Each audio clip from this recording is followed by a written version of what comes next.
mga matagal na pong nakasubaybay dito sa channel natin, alam nyo naman na may special na lugar sa puso ko ang Kawasaki ZX-10R dahil isa yun sa mga paborito kong motor. Actually, napako nga tayo eh. Hanggang sa may isang tayong kaibigan na merong ZX-10 pero double R, nagtanong sa atin kung gusto ko ba daw masubukan yung double R niya. Well, total hindi pa naman tayo nakasubok nito. Sabi ko, okay. Kaya boys and girls, ito ang Kawasaki ZX-10 double R.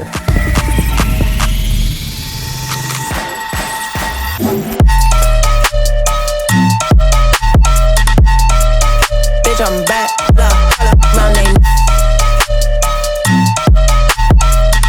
Yeah. What you talking about?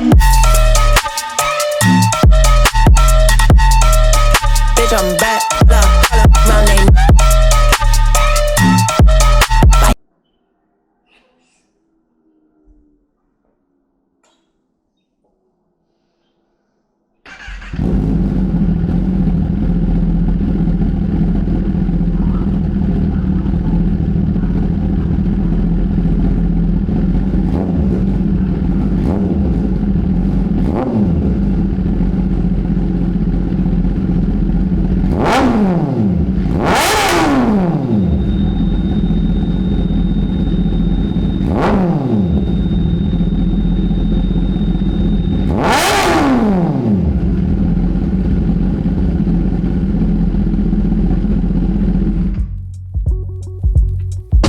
Bago tayo magsimula, heads up ko lang muna kayo, sobrang dami ng pinalitan dito at dinagdag. Pero ganun pa man, susubukan kong explain sa inyo ng maayos kung ano-anong pagkakaiba ng single R sa double R. ZX-10R ang best companion mo kung gusto mong i-enjoy ang racetrack at the same time mga weekend street ride. Pero kung gusto mo ng mas track-oriented na ZX-10 at medyo malapit sa WSBK specs, ito ang double R. Unang-una yung appearance niya. Siyempre hindi mawawala yung lime green dahil signature kulay ito ng Kawi pero minimal sticker na dito. Lime green body color na may black stickers tulad nitong 10RR, Ninja, Kawasaki Racing Team. At dito naman sa likod maliit na ZX-10RR. Sobrang linis, sobrang minimalist. Naka-Marquesini Forge alloy wheels na rin kayo dito para sa mas agile at mas magandang steering. Also para mas madaling i-flick yung motor. Actually, ang ganda ng tsura ng mags niya eh. Hindi siya yung traditional 10R na 3 spokes. Naka-seat cowl na din as standard. So, pang single ang double R. Bagay ito sa mga walang jowa o kaya tatakas kay misis. Kadalasan sa mga superbike, single seat lang talaga eh. Katulad ng Yamaha R1M, Kawasaki H2,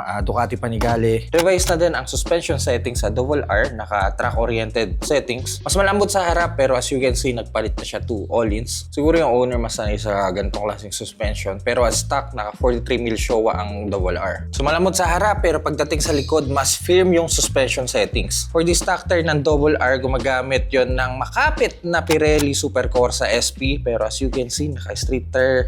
Yung nakasalpak ngayon dito. Naka-Michelin Road 6 siguro kasi nag-uulan. So nagpalit muna siya ng street tire. Also sa brake hose, naka-still braided ang double R sa Brembo M50 calipers. Pero nagpalit pa rin siya eh.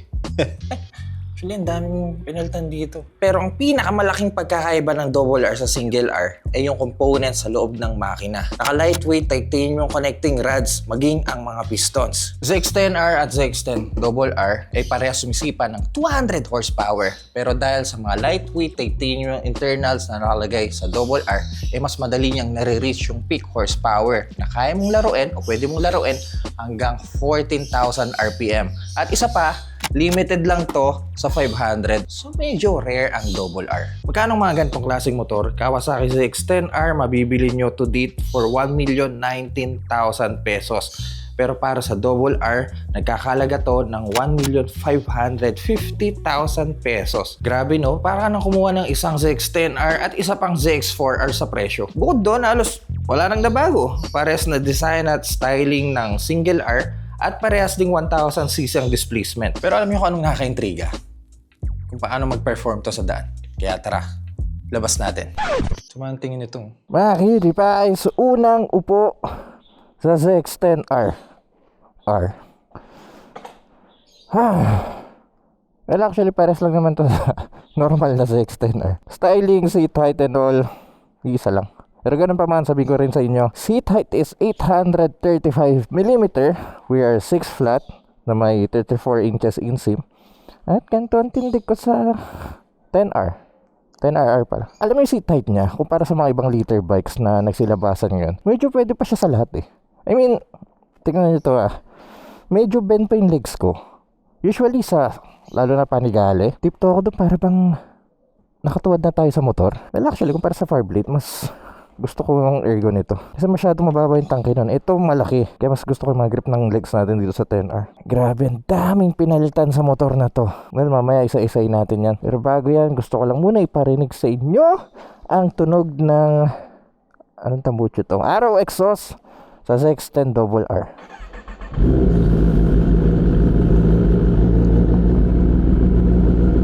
Grabe. Bulaho nito. Alam nyo, parang may something sa idle niya. Kasi yung single R ko, smooth yung tunog eh. I mean, pino yung tunog. Ito parang may lumalagitik na bakal sa idle niya. Ewan ko, siguro yun na yung mga internals na special na nakalagay sa kanya.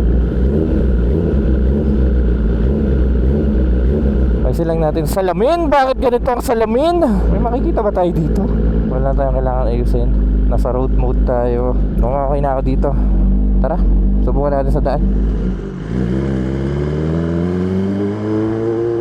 Bago ang lahat, ergo of the bike, parehas na parehas sa ZX10R. Walang labis, walang kulang. Dahil superbike to, syempre, nandun pa rin yung sporty riding position, aggressive riding style. Nakatakin tayo sa bike, pero kagandahan sa ZX10R. Ito gusto ko sa mga ZX10R. Hindi siya ganoon pungpunit sa katawan. Medyo lang. Pagka-aggressive niya, rider friendly pa rin, lalo na sa mga gusto lang enjoy ang weekend ride. Malawak yung room ng puwet natin, just in case gusto natin magpalit-palit ng pwesto, especially sa cornering. Then for our clip-ons, medyo wide siya. Ayan, kung nakikita nyo, nakakangalay, oo, pero yung ganitong wide ng handlebar, medyo relax pa rin ako para sa ibang super sport ngayon. And of course, for our foot pegs, nakapapasok yung mga legs natin. Kumpara sa lahat ng liter bike na nagsilabasan ngayon, Panigale, R1, Fireblade, ano pa ba, Gixxer, 10R ang pinaka-komportable. Samaan ng panahon dito sa taas Naku po, parang dilim dun sa Tagaytay Mabalik tayo dito sa RR. Una ko napansin sa kanya kung gaano siya kagaan. Hindi ko lang kung bakit pero iba yung pakiramdam dito kumpara sa single R. Siguro malaking factor na din yung Marquesini wheels na nakalagay sa kanya, kaya ang gaan niya dalhin. Naku po, ayan na bumabaksak. Teka, hinto tayo saglit. Dahil naulan ngayon, ilagay muna natin sa rain mode yung bike dahil nasa road mode tayo. Pero pa rin naman, apat yung riding modes: rain, road, and sport at isang rider mode. Yun yung customizable. Lumalakas.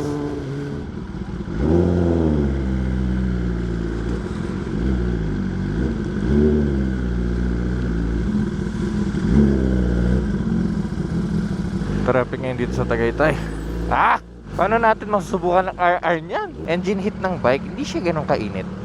Well, majority naman ng mga Japanese bike hindi ganun kainit. Ito kagandahan sa mga ganitong klaseng motor Dito sa 10R guys, siguro 100 degrees Celsius. Doon na siya nagma-max out. Siguro more or less, siguro umabot ng 102. Then nagko-cool down na siya, nababa na yung temperature. 97, 95. Tulad nito, idle mode 92, 91. Hindi ka tulad sa mga Eurobike 110. Normal pa sa kanila yung ganong temperature. By the way, overheating temperature ng 10R 115 degree. So kung yung bike mo umaabot sa ganong temperature, might as well pa-check mo na. Hirap makakita sa ganitong side mirror. Hindi talaga ako fan ng mga stealth mirror. So pa rin talaga yung may makikita ko sa likod. Testing time power.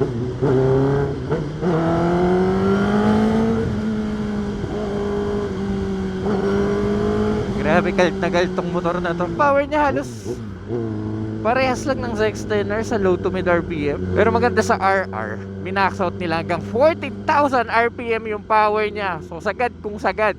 Ang 10R kasi 13,200 lang. Yun yung max RPM niya. So mas mahaba ang rev range nito. Gandali ng motor, grabe to. Why like that? Ay, traffic traffic sa Tagaytay. Kaya may alam akong spot para matakasan natin ang traffic na to. Siguro mas maganda kung pabatay dito sa Sapaloc Road. Naka-RR tayo, pinakapangliko ang motor ng Kawasaki.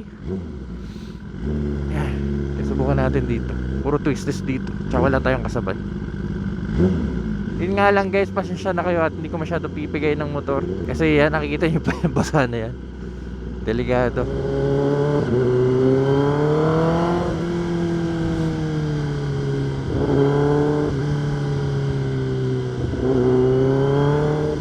Magandang idea yung ginawa niya. Dahil tag-ulan, nilagyan niya ng road tire na maganda sa basa, Michelin Road 6. Tapos kapag nag-racetrack siya, babalik niya yung Pirelli Super Corsa SP. Ayos no? Sana tayo abutan ng ulan dito sa part na to. Liblib to eh. Pero ganun pa man, subukan natin sa twisties ang RR. Kahit pa paano.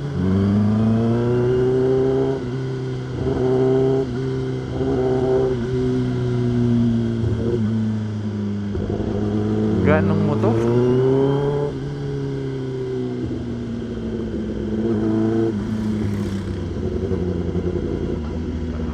Hindi ko masyadong malin. Takot ako baka dumulas tayo eh. Alalay lang. Dahil wala tayo masyadong masabay dito sa lugar na to. Parinig ko sa inyo yung Arrow exhaust. Grabe yun, sir. Hop. Alam niyo isa pa gusto ko sa 10R, ang smooth ng bigay niya eh. Bawat piga mo, kumbaga parang may alalay pa siya. Hindi siya yung nakagulat, hindi siya yung nakakapagod. At the same time may power pa rin. Fag oh.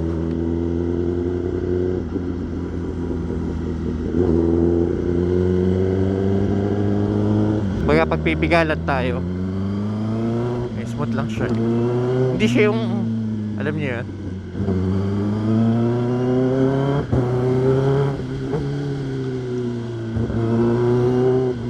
well, kumpara sa Kawasaki H2, syempre ibang iba to. Pero isipin nyo sa presyo niya 1.5, makakabili ka na ng second hand Kawasaki H2 eh. Totoo lang no. Pero kasi hindi mo masabing track oriented ang H2 eh. Pang diretso ang H2. Ito talaga pang likuan malupit. Homologated bike kasi yung mga tawag dito, mga cutie bikes. Pang FIM World Superbikes yung specs na nilagay sa kanya. Well, hindi pang WSBK specs talaga, pero malapit na siya doon. Actually, ginagawa ng mga brand para makasali sila sa ganong klaseng event. Kailangan nila ng bike na may ibebenta sa market na race oriented, na malapit sa WSBK. Ano ba? Palit ba yung shifter nito? Parang oo nga. Ang responsive nung upshift tsaka downshift natin. Ayun o, first gear, second gear, third gear, downshift tayo. Rinig nyo yun? Tsaka yung foot brake malakas gaan nito.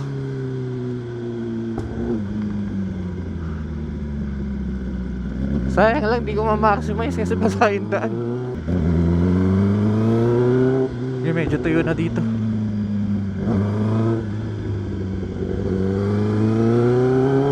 Woo!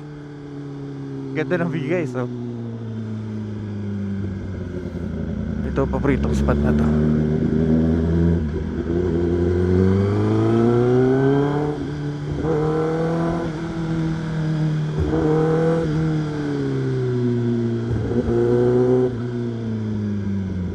Hindi ako makalin ng gusto. Delikado. Mahirap na hindi atin yung bike. Wala laylan tayo. Maganda sana tong spot na to eh.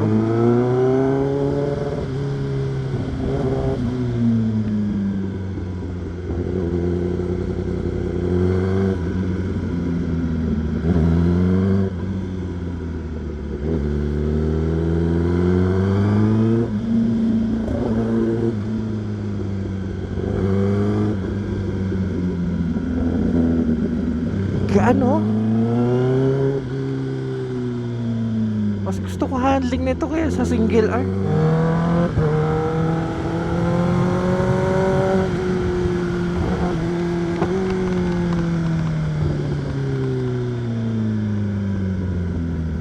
Ay. Basta.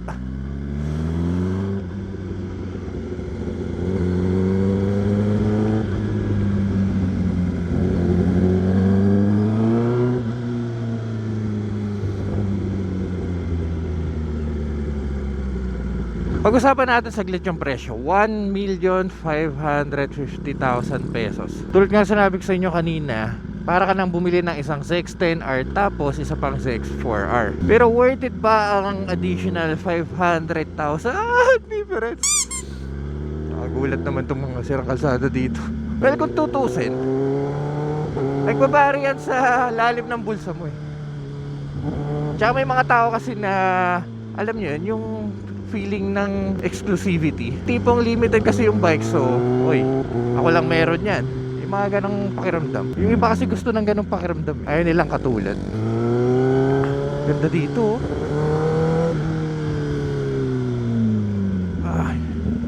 Ganda ng Brake Master. RCS ano ba to? 17 lang pala to.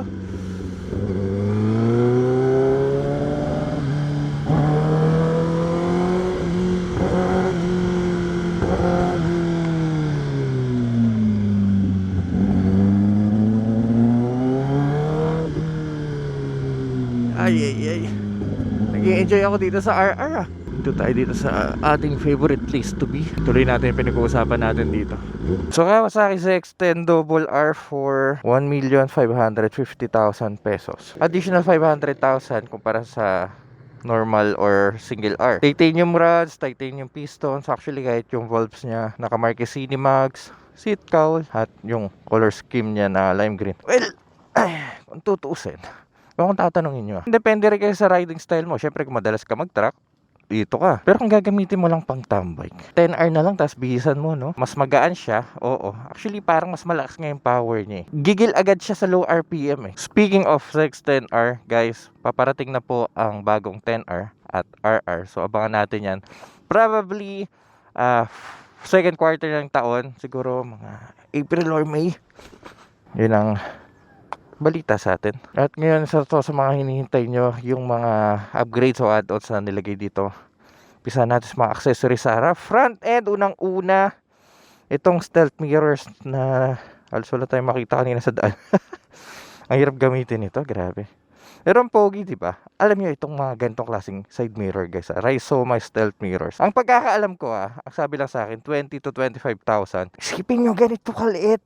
Grabe, no? Panigurado may mga sabi sa inyo, ang dami kong nakikita sa daan yan eh. So, yung iba kasi Shopee Racing na bibili.